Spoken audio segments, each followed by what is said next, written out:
அக்பர் டவுனை சேர்ந்த சகோதரர் சாதிக் அவர்கள் ஒரு கேள்வியை கேட்டிருக்கிறார். என்ன கேட்கிறார் என்றா, காதியானிகள் ஜலசா என்று ஒரு மாநாட்டை கடந்த ஒரு திகதியை குறிப்பிட்டு நடத்தியுள்ளனர்.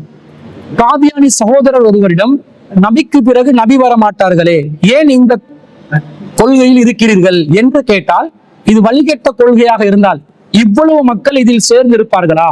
இப்படி ஒரு பிரம்மாண்டமான மாநாடு நடத்த இறைவன் அருள் புரிவானா என்று கேட்கிறார்கள்.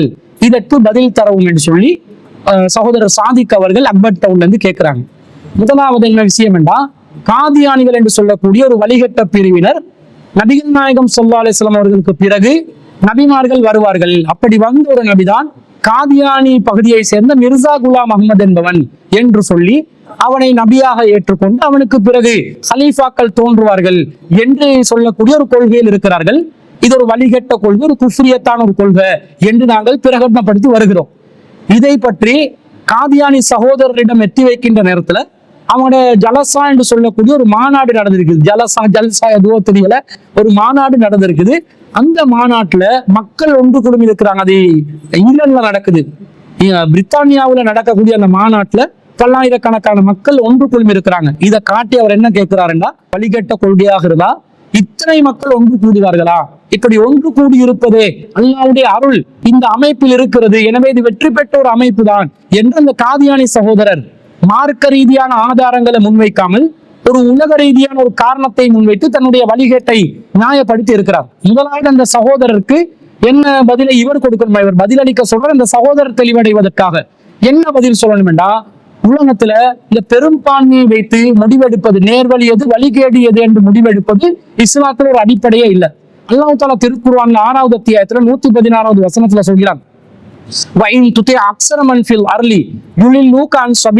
நபியே, நீங்கள் பூமியிலே அதிகமானவர்களை பின்பற்றினால் அவர்கள் உண்மை நல்வழியிலிருந்து வழி தவற செய்து விடுவார்கள். அவர்கள் பின்பற்றுவது ஊகத்தை தான். அவர்கள் அனுமானம் செய்வோரை தவிர வேறு இல்லை என்று அல்லாஹ் சொல்கிறான். அல்லாஹ் குர்ஆன் என்ன சொல்றான், நபிகள் நாயகத்துக்கு, உலகத்தில் உள்ள பெரும்பான்மையை நீங்க பின்பற்ற போனீங்கன்னா உங்களை வழிகெடுத்துருவாங்க, நீங்க சத்திய பாதையிலிருந்து சருகி விடுவீர்கள், அவங்க யூகத்தை பின்பற்றக்கூடியவர்கள், அனுமானம் செய்பவர்கள் என்று அல்லாஹ் சொல்கிறான். அப்ப பெரும்பான்மையை பார்த்து ஒரு சத்தியம் அசத்தியம் என்று மார்க்கத்துல முடிவெடுக்கலுமா? பெரும்பான்மை என்பது சத்தியம் அசத்தியத்துக்கான அளவுகோலே இல்லை. இன்னும் சொல்ல போனால் அல்லாஹ் திருக்குர்ஆன்ல சூரத்துல் பக்கரால 243வது வசனத்துல, சூரத்து யூசுப்ல 12வது அத்தியாயத்துல 38வது வசனத்துல அல்லாஹ் சொல்கிறான், வலாக்கின் அக்ஸரன் நாஸி லா யஷ்குரூன், மனிதர்களில் அதிகமானவர்கள் நன்றி செலுத்த மாட்டார்கள் என்று அல்லாஹ் சொல்கிறான். சூரத்துல் அஅராஃப் 7வது அத்தியாயத்துல 187வது வசனத்துல அல்லாஹ் சொல்கிறான், வலாக்கின் அக்ஸரன் நாஸி லா யஅலமூன், மனிதர்களில் அதிகமானவர்கள் அறிய மாட்டார்கள் என்று அல்லாஹ் சொல்கிறான். அதே போன்று சூரத்துல் ஹூத் 11வது அத்தியாயத்துல 17வது வசனத்துல அல்லாஹ் சொல்கிறான், வலாக்கின் அக்ஸரன் நாஸி லா யுமினூன், மனிதர்கள் அதிகமானவர்கள் நம்பிக்கை கொள்ள மாட்டார்கள். அதே போன்று அல்லாஹ் 12வது அத்தியாயத்துல 103வது வசனத்துல அல்லாஹ் சொல்கிறான், வமா அக்ஸருன் நாஸி வலவ் ஹரஸ்த முஃமினீன், நபியே, நீங்க எவ்வளவு பேராசப்பட்டாலும் மனிதர்களில் அதிகமானவர்கள் ஈமான் கொள்ள மாட்டார்கள் என்று அல்லாஹ் சொல்கிறான். அதே போன்று சூரத்து யூசுப் 12வது அத்தியாயத்துல 21வது வசனத்துல, 68வது வசனத்துல, 40வது வசனத்துல, 16வது அத்தியாயம் சூரத்து நஹ்ல்ல 38வது வசனத்துல அல்லாஹ் சொல்றான், வலாக்கின் அக்ஸரன் நாஸி லா யஅலமூன், மனிதர்களில் அதிகமானவர்கள் அறிய மாட்டார்கள் என்று ஏராளமான சான்றுகளை, மனிதர்கள் அதிகமானவர்கள் விளங்க மாட்டாங்க, நம்பிக்கை கொள்ள மாட்டாங்க, நன்றி செலுத்த மாட்டாங்க, அறிய மாட்டாங்கன்னு அல்லாஹ் சொல்கிறான். பெரும்பான்மையை வைத்து ஒரு முடிவெடுப்பது என்பது அது குர்ஆனுக்கு மாற்றமானது. அதுவே வழிகேடுக்கு நம்மை இட்டு செல்லும் என்பதை அந்த காதியானி சகோதரருக்கு பதிலாக சொல்லிக் கொள்ள வேண்டும். அடுத்ததாக, இவர்களுடைய கொள்கை சரியா பிழையா என்பதை எதை வைத்து நாங்கள் முடிவு செய்ய வேண்டும் என்றால், குர்ஆன் ஹதீஸ்ல நபித்துவம் சம்பந்தமாக என்ன சொல்லப்படுகிறது, இறுதி நபி சம்பந்தமாக என்ன சொல்லப்படுகிறது என்பதை வைத்துதானே முடிவெடுக்க வேண்டும். அந்த அடிப்படையில பார்த்தா நபிகள் நாயகம் ஸல்லல்லாஹு அலைஹி வஸல்லம் அவர்களுக்கு பிறகு நபிமார்கள் யாரும் வரமாட்டார்கள் என்று அல் குர்ஆனும் சுன்னாவும் சொல்கிறது. ஆனா இந்த காதியானிகள் என்ன சொல்கிறார்கள் என்று சொன்னா, 1835ஆம் ஆண்டுல பிறந்த, அதே மாதிரி 1908ஆம் ஆண்டுல இறந்த இந்த மிர்சா குலாம் அஹ்மத் என்பவன், காதியானி பகுதியை சேர்ந்த மிர்சான் குலாம் அஹ்மத் என்பவர் நபிகள் நாயகத்துக்கு பின்னாடி ஒரு நபியாக வந்தார் என்று நம்புகிறார்கள். இது நேரடியாக அல் குர்ஆனுக்கு மாற்றமாக இருக்கிறது. அல்லாஹ் தஆலா 7வது அத்தியாயத்துல 158வது வசனத்துல யா அய்யுஹன் நாஸ், மனிதர்களே, இன்னி ரசூலுல்லாஹி இலைக்கும் ஜமீஆன், நான் உங்கள் அனைவருக்கும் அல்லாஹ்வின் தூதர் என்று அல்லாஹ்வின் தூதர் ஸல்லல்லாஹு அலைஹி வஸல்லம் சொல்றாங்க. அப்ப கியாமத் நாள் வரைக்கும் உள்ள மனிதர்களுக்கு முஹம்மது நபி ஸல்லல்லாஹு அலைஹி வஸல்லம் தான் தூதராக இருப்பார்கள். அப்ப வேறு யாரும் நபி வர வேண்டிய அவசியம் இல்லை, தூதர் வர வேண்டிய அவசியம் இல்லை. அதே போன்று 21வது அத்தியாயத்துல 107வது வசனத்துல அல்லாஹ் சொல்றான், வமா அர்சல்நாக இல்லா ரஹ்மத்தல் லில் ஆலமீன், நபியே, உங்களை நான் இந்த உலகத்தாருக்கு அருட்கொடையாகவே தவிர அனுப்பவில்லை. அப்ப அல்லாஹ்வின் தூதர் தான் உலகத்தாருக்கு அருட்கொடை. அப்ப கியாமத் நாள் வரைக்கும் உள்ள மக்களுக்கு அருளாக நேர்வழி காட்டக்கூடியவர் நபிகள் நாயகம் தான் என்பது இதன் மூலம் விளங்குகிறது.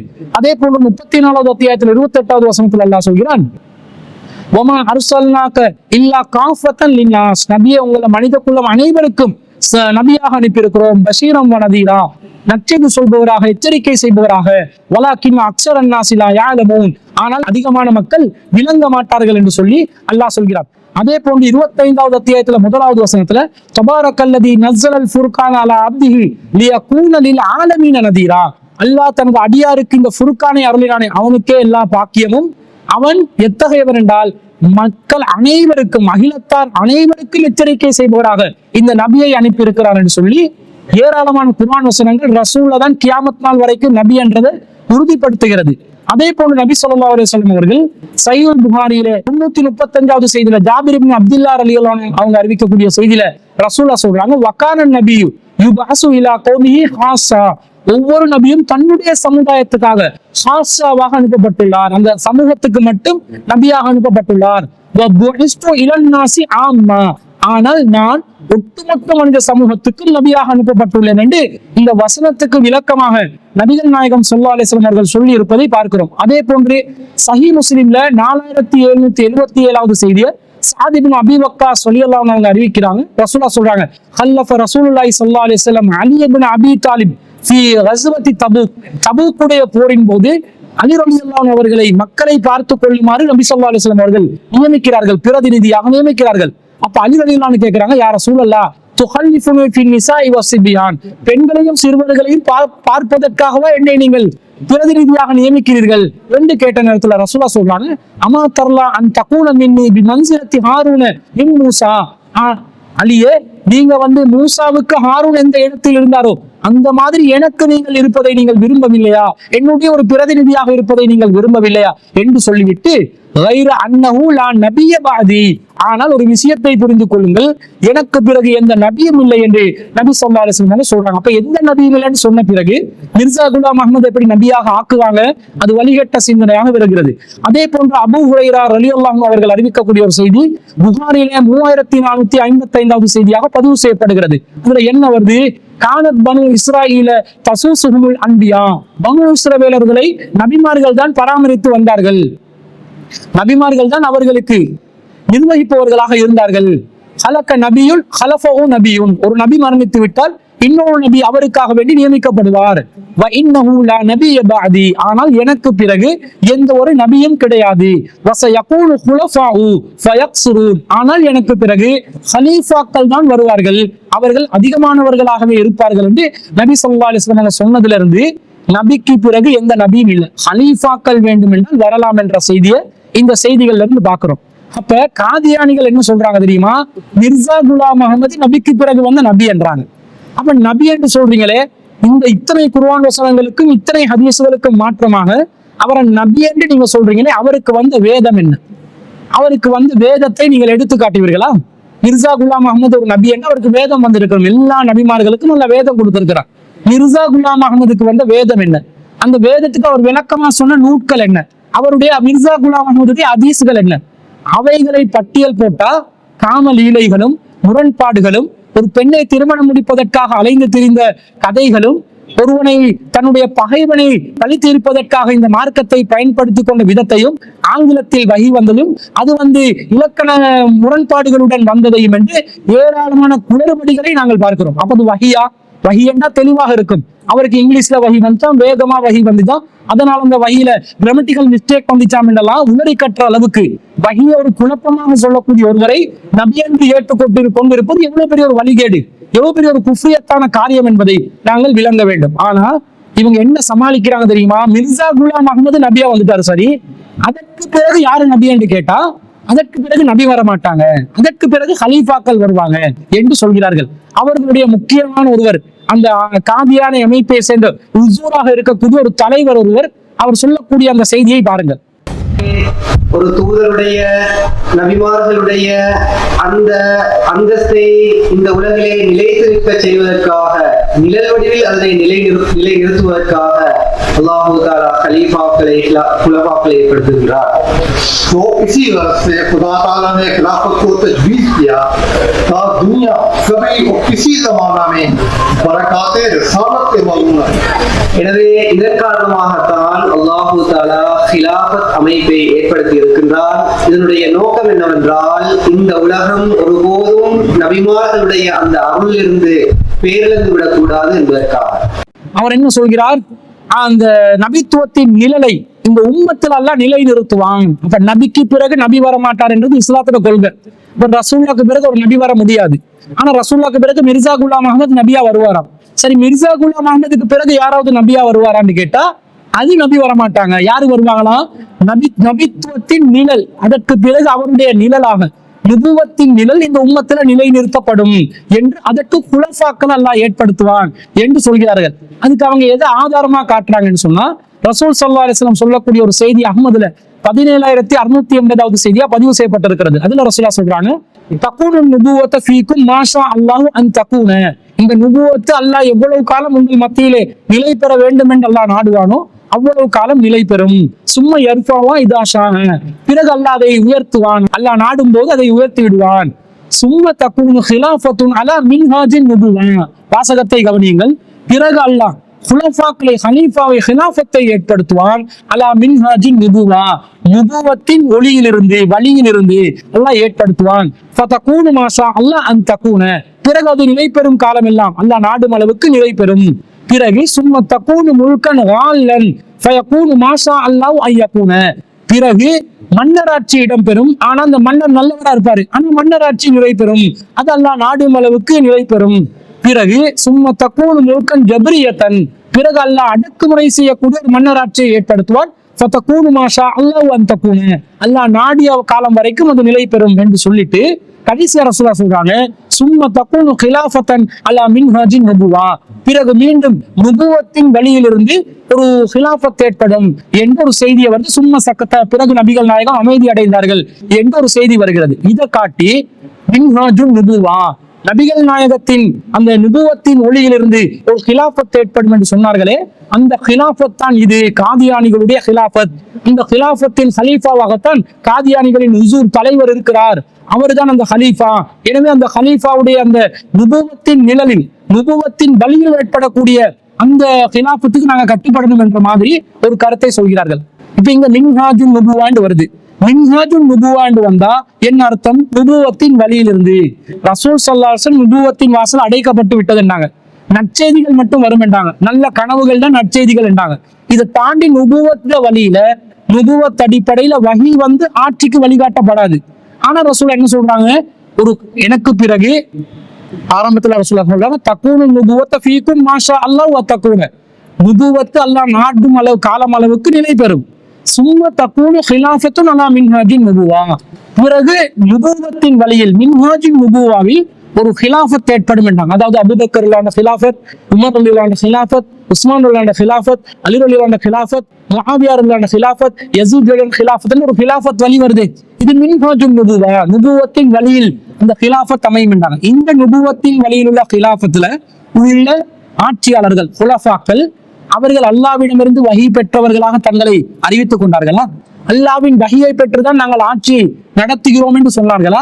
அப்ப மின்ஹாஜுன் நுபுவாண்டா நுபுவத்தின் நிழல் என்றால் நபிக்கு பிறகு வஹி வந்து அந்த நுபுவத் நடைபெறாது. நபி எந்த வழியில் கிலாஃபத்தை செய்தார்களோ, ரசூல் ஸல்லல்லாஹு அலைஹி வஸல்லம் அல்லாஹ்வின் தூதர் என்றதனால ஹலீஃபான்னு சொல்ல மாட்டோம்.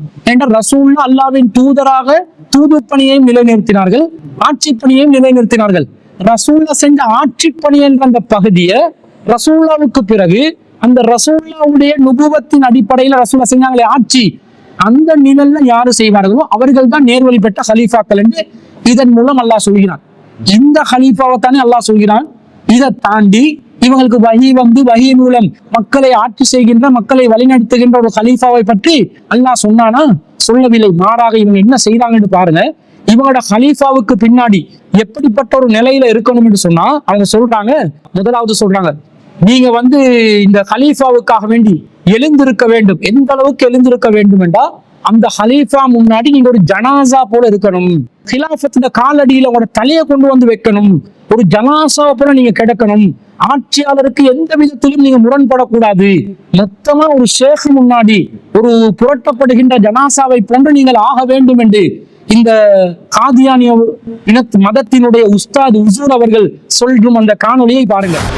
अपनी हर मादी रूहानी तरक्की के लिए खिलाफत के कदमों में अपना सर रखते। எனவே நீங்கள் எழுந்திருங்கள். உங்களுடைய உலகளாவிய மற்றும் ஆன்மீக எல்லா முன்னேற்றங்களுக்காகவும் நீங்கள் खिलाफत अहमदियाவின் காலடிகளின் மீது உங்களுடைய தலையை வையுங்கள்.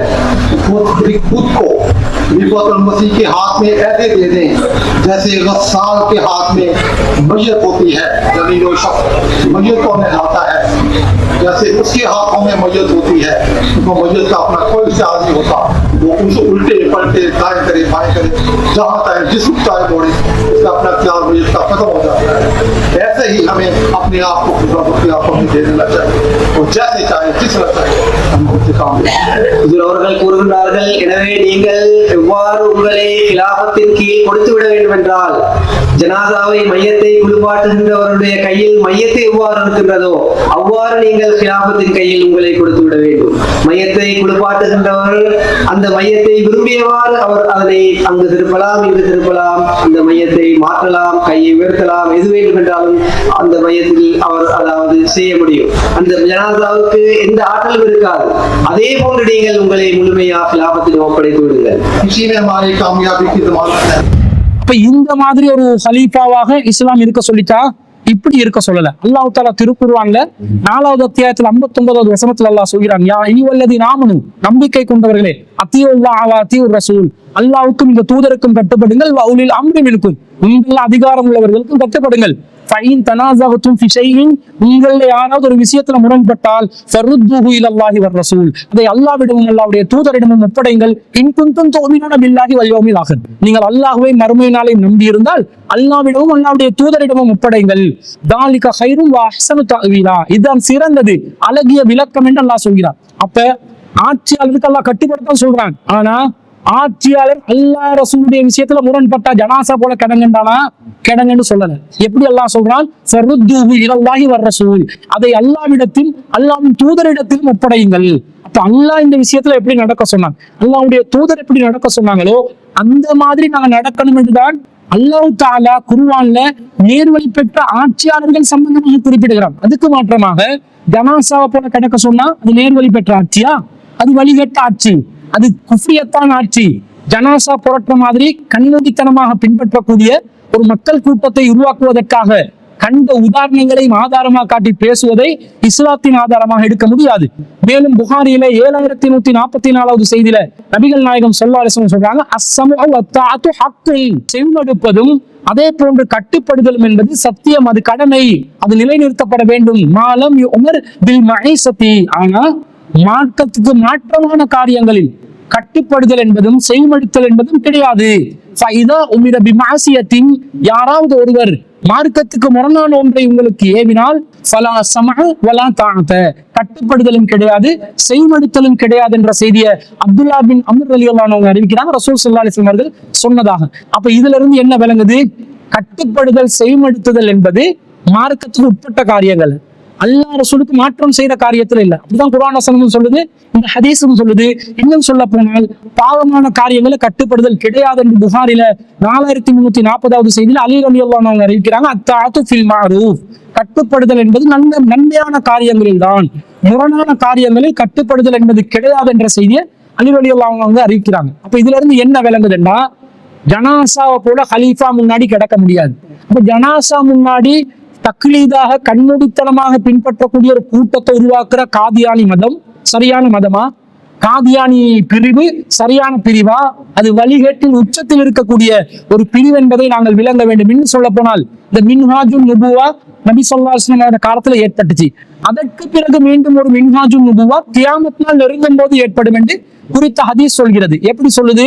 நபிகள் நாயகம் ஸல்லல்லாஹு அலைஹி வஸல்லம் இறுதியாக முதல்ல நுபுவத் வருது, பிறகு மின்ஹாஜுன் நுபுவால நபித்துவத்தின் ஒளியின் கீழ் ஒரு ஹிலாஃபத் நடக்குது. அது சஹாபாக்கள் செஞ்ச ஹிலாஃபத்.